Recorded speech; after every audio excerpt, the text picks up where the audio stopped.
안녕하세요 여러분. 의식의 흐름으로 코딩하기 네모네모 로직 3편을 시작하겠습니다. 2편에서 힌트가 2개인 경우까지 다뤄봤습니다. 흐름을 이어서 범용적으로 쓸 수 있도록 힌트가 n개일 때 푸는 로직을 만들어 보겠습니다. 2개일 때 알고리즘을 어느 정도 이해하셨다면 이번 편도 잘 따라오실 수 있을 거라 생각합니다.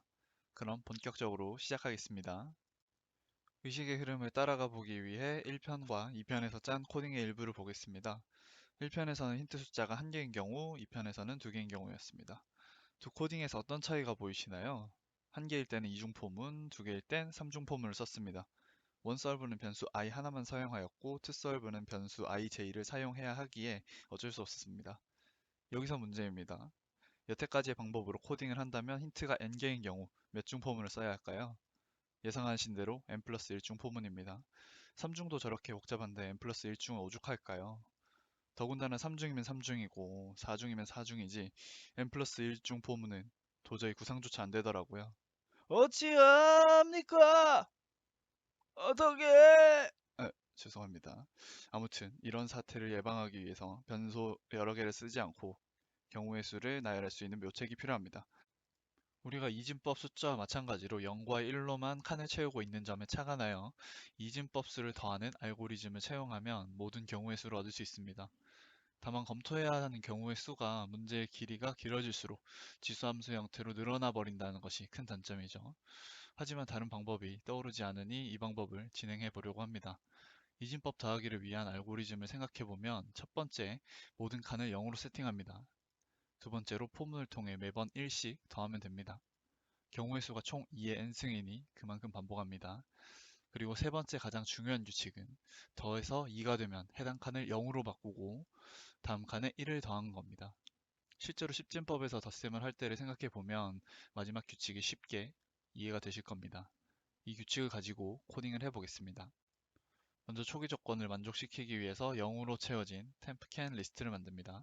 그리고 포문으로 모든 경우의 수인 2의 L승만큼 돌려 템프캔 0번 칸에 1을 계속 더하도록 합니다.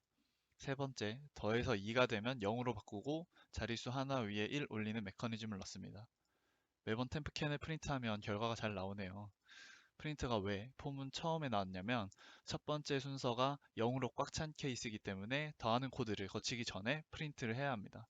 모든 경우의 수를 나열할 수 있게 되었으니 이제 주어진 힌트와 같은지 확인해야 합니다. 그 과정을 한번 생각해 보도록 하겠습니다. 우선 배열의 형태를 숫자로 추출해 보겠습니다. 전체 10칸에 1, 2, 4로 된 배열을 예로 들겠습니다. 처음부터 막 다 더해가지고 지지고 볶으면 어떻게 될 것 같은 느낌이 듭니다. 우선 뒤에 0을 붙입니다. 이유는 뒤에 설명하겠습니다. 그리고 일단 순서대로 다 누적으로 더해봅니다. 첫 칸은 1 그대로 내리고 나머지는 이렇게 되겠죠. 여기서 규칙을 하나 추가해 볼 건데요. 1 다음 칸이 0인 경우 0으로 초기화를 하는 겁니다. 그리고 그 전에 있던 수를 저장하는 거죠. 이제 뒤에 왜 0이 추가되었는지 아실 것 같습니다. 로직이 1 뒤에 0이 있는 형태여야 답을 찾을 수 있기 때문에 집어넣은 것입니다. 이렇게 해서 원하던 답인 1, 2, 4를 얻을 수 있습니다. 먼저 템프 캔 리스트를 예시와 같이 잡아줍니다. 앞뒤에 0을 붙인 캔 덤을 만들어줍니다. 추출된 숫자를 담을 nth 리스트와 중간에 힌트를 저장할 썸을 만듭니다. 포문을 도는 동안 썸에 캔 덤을 더해주고 앞은 1, 뒤는 0인 경우를 AND 연산자로 표현하고 조건을 만족하면 썸을 nth 리스트에 저장하고 썸 변수를 0으로 초기화시켜줍니다. 이대로 프린트를 해도 값이 잘 나오지만 만약 템프캔이 0으로 꽉 찬 리스트라면 nth가 0이 아닌 빈 리스트로 반환되기 때문에 셋 함수로 성분이 0인 경우를 확인하고 nth 리스트에 강제로 0을 추가해 주도록 합니다. 프린트를 해보면 원하는 1, 2, 4가 딱 나오네요. 앞서 만든 두 코드를 접합해 보겠습니다. 두 개를 일단 들고 와서 보면 변수가 어느 정도 템프캔이 통일되어서 어렵진 않을 것 같습니다. 두 번째 코드에서 템프캔을 가정하고 시작했고 첫 번째 코드에서 템프캔을 프린트한 부분이 있으니 가정하는 부분을 제외한 두 번째 코드 전체를 갖다 붙이면 두 코드가 쉽게 접합이 됩니다. 이렇게 코드를 정리를 하고 템프캔과 nth를 같이 프린트해보면 계산이 잘 되는 것 같습니다.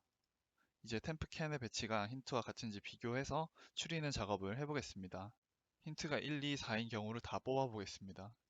힌트 리스트인 H에 1, 2, 4를 차례로 넣고 힌트 리스트 H와 템프 캔에서 추출한 nth가 같은 경우에 템프 캔을 프린트해 봅니다.